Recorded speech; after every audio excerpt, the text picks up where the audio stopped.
Okay, let's talk about Radian Measure. So, we've been doing some trig for a while now, dealing with angles and stuff, and the way that we have been measuring those angles has been to use degrees, but uh, uh, another way to measure angles, and a way that kind of makes more sense mathematically, is to use a measure called the radian measure. Okay, so here's how we define a radian. Okay, so an angle with its vertex at the center of a circle that intercepts an arc on the circle equal in length to the radius of the circle has a measure of 1 radian. So in other words, here's the picture of this scenario, and I'll redraw it because I didn't draw it very big on that page, but here's the idea we're going for.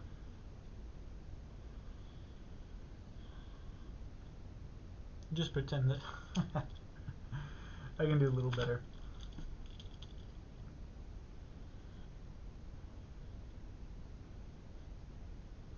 So there we go. So this is the scenario, and we're saying that if you have an angle whose vertex is here at the center that intercepts an arc length that's equal to the radius of the circle. So this is the radius of the circle, right? If you have the arc length that's equal to the radius of the circle, then this angle here, theta, is 1 radian. Okay? So that's how radians work. What you'll note from this is that so if the intercepted arc length here is equal to the radius, then theta is 1 radian. If the intercepted arc length were, somewhere like over here or whatever, so that this was the intercepted arc length, right? Then theta would be 2 radians, right? It would be 2 radians.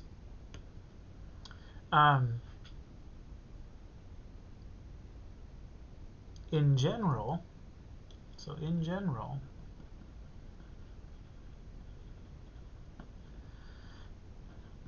theta equals s over r, where s is the arc length,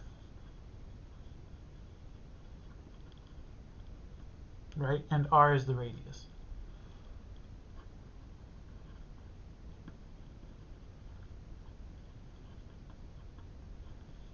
Okay, and that makes sense, right? So if the arc length is 2 times the radius, right, then theta is 2 radians, right? 2 times r divided by r is 2, right?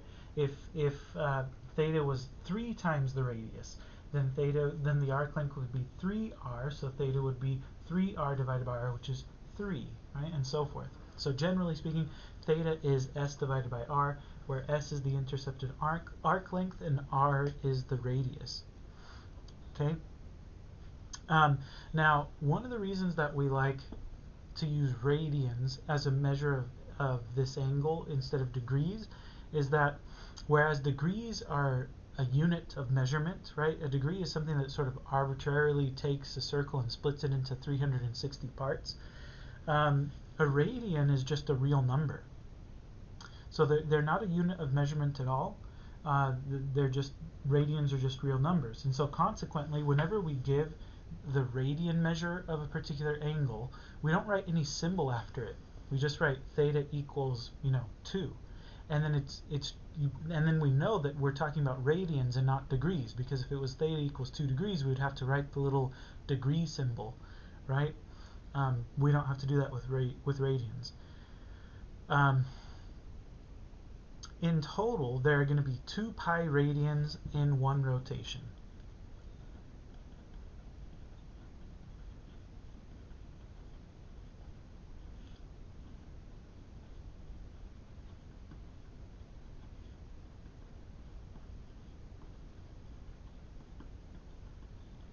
Okay, and that should make some sense to us, right? We can prove it. Okay, a circle with radius r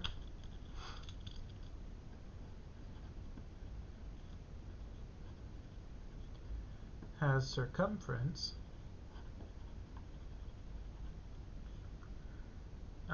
c equals 2 pi r, right? The circumference of the circle is 2 pi r. Well, okay, if theta is one rotation,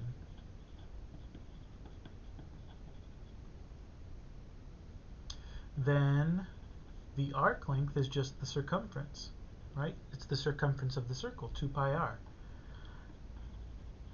And since theta is s over r, we would get theta equals 2 pi r divided by r, which is just 2 pi.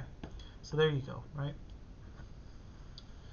So that's another reason that we like radians, because instead of kind of arbitrarily splitting the circle up into 360 degrees, we're relating the angle measure back to the circumference of the circle, right? We're relating it back to the arc length that the angle intercepts. So it just makes a little bit more sense than sort of picking an arbitrary number like y360, you know? But with radians, it comes straight from what the circumference of a circle is, right? So we like radians. Radians are more commonly used in calculus than degrees, right? So you need to get really familiar with radians, and you need to get really comfortable using them. But anyway, so 2 pi radians in one rotation. That means in half of a rotation there's going to be pi radians. And in a quarter of a rotation there's going to be pi over 2 radians, and so forth. So that gives us a good way to convert between radian and degree mode if you needed to do that, right? So to convert between radians and degrees,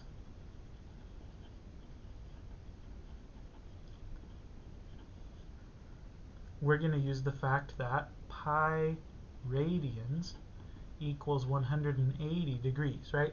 Pi radians, that's half a rotation. Half a rotation is equal to 180 degrees, right? So let's do some examples.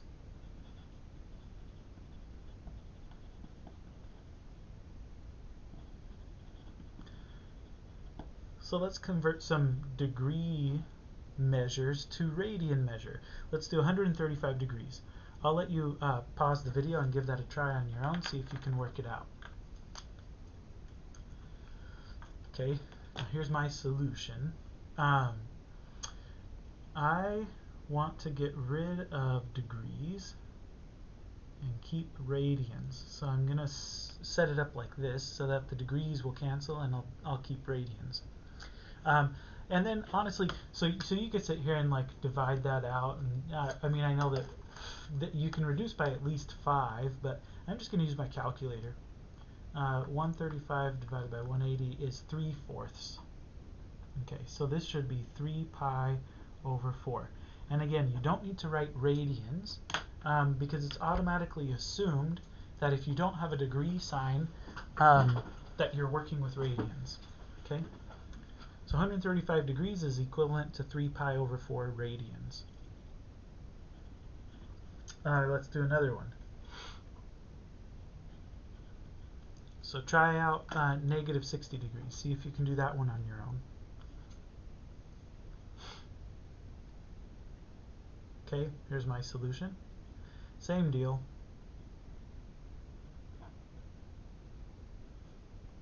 All this is a little easier to do though, right?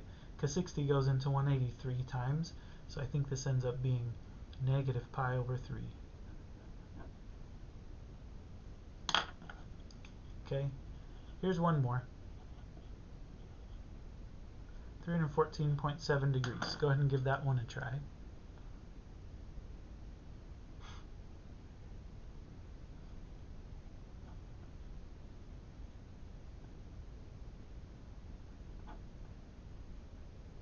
Okay, so here's how I'm going to set it up. Now, I don't think I'm going to get a very nice answer, and I might want to get rid of that decimal, because I don't like to have decimals and fractions kind of mixed up together. So, and if I change it into a decimal, I run the risk of having some rounding errors, right? So I don't necessarily want to do that either. Maybe I'll call this 3,147 divided by 180, right? 3,147 over 180 pi, right? I wonder if that reduces 3147. I doubt it, but oh no, it does a little bit. Oh, it reduces by 3. Okay, so this reduces to 1049 over 60. So it's 1049 pi over 60. Now you could get a decimal approximation to figure out about how many radians that is. It's about 54.9 radians, right? So this is about 54.9. But I'd rather leave it in its exact form as a fraction, okay? Anyway, so that's that. Let's go the other way.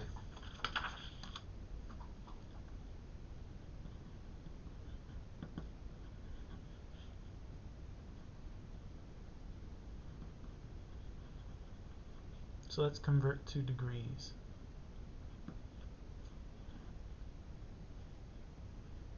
Okay, go ahead and give the video a pause. See if you can do 7 pi over 4.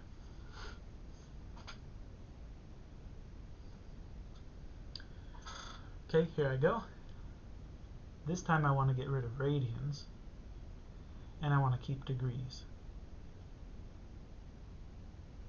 And this is really nice. The pi's will cancel. So you have, oh, and 180 divided by 4 is what, 45, I think? So you would have 45 times 7, 315.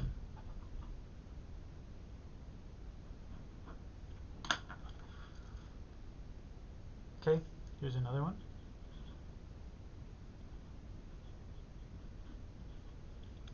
Go ahead and give that one a shot. Negative 7 pi over 6. Okay, here's my solution. Same deal, right?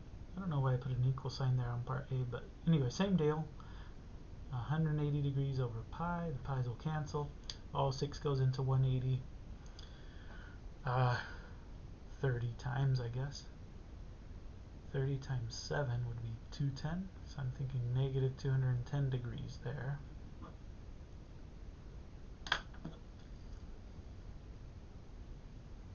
Okay, and one more.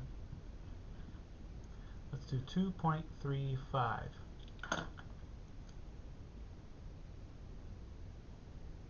Okay, same deal.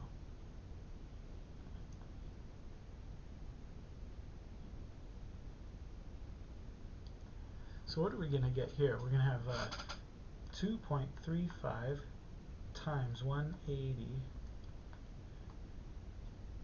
is 423. So we have 423 over pi degrees, right? And that's our exact answer. If you wanted a decimal approximation, you could get one. It's about 134.6 degrees. Okay. Very good. So that's that. Now, as I've said, okay, if no unit of angle measure is specified, then the angle is understood to be measured in radians. And this is important because 30 degrees is a very different angle from 30 radians, right? So remember, pi radians is half of a rotation. Pi is 3.14. So, well, approximately 3.14. So approximately 3.14 radians gets you all the way to 180 degrees. So 30 radians is a lot more than 30 degrees, right? In fact, in one complete rotation, you only have 2 pi radians. It's like 6.28 radians. Okay? So 30 radians means that you need to go around like 5 times or something before you end up at your position. And as you can see, they're not even coterminal, right? So just be careful. Make sure that when you're dealing with, when you just see a number with no degree sign next to it, you know that you're dealing with radians, and make sure that your brain is working with radians. Okay. You should memorize these values. Let me see if I can. Well, maybe I can't zoom in. I bet I can do it manually though, right?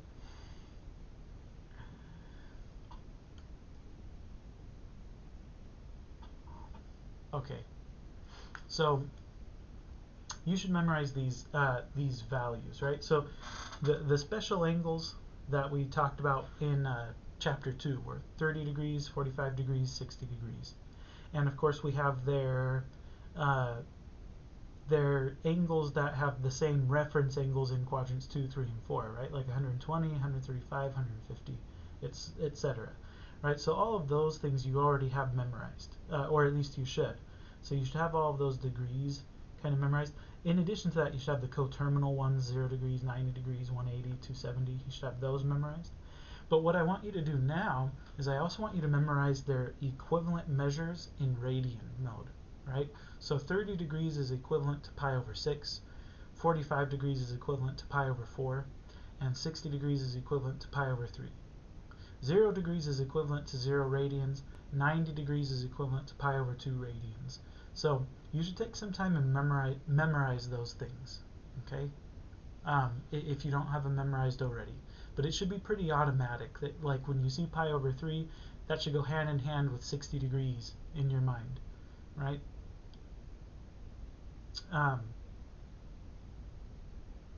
Okay, so let's practice.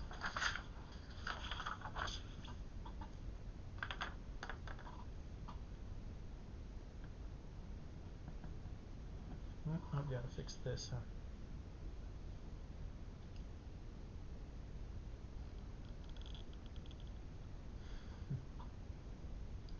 Okay. So let's find each function value.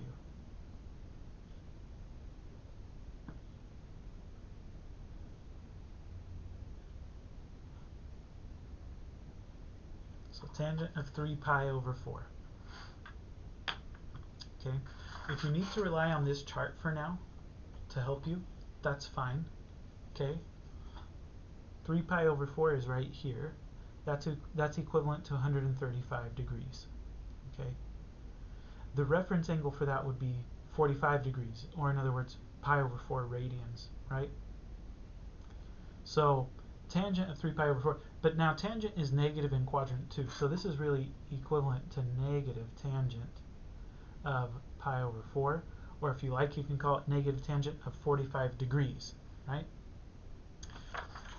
Tangent pi over 4 is 1, so this is just negative 1. Okay. Here's another one. Go ahead and give this one a try.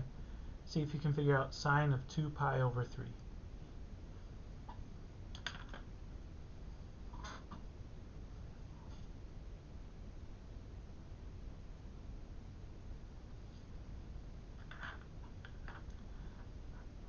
Okay, so sine of 2 pi over 3. 2 pi over 3 is equivalent to 120 degrees. The reference angle would be 60 degrees. And I know that sine of 60 degrees is root 3 over 2, right? Because I just have that memorized, right? So sine of 2 pi.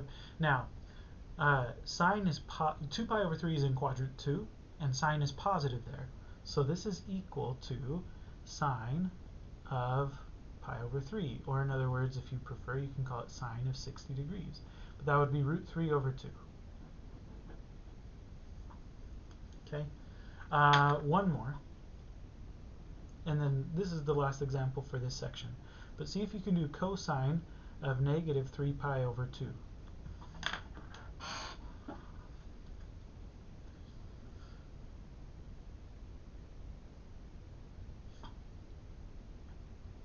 Okay, so here we go. Now this might be a little trickier, but if we're dealing with negative 3 pi over 2, that means we're moving clockwise around the unit circle. So instead of going to pi over 2, pi, 3 pi over 2, we're actually going to negative pi over 2, negative pi, negative 3 pi over 2. So that's up here. Okay? So we want cosine of negative 3 pi over 2. That's the same thing as cosine of pi over 2. Or if you like, you could call it cosine of 90 degrees. Well, I know that cosine of 90 degrees is 0. Okay? So that's that. That's an introduction to radian measure. We'll be dealing with radian measure throughout this next unit, the entire unit.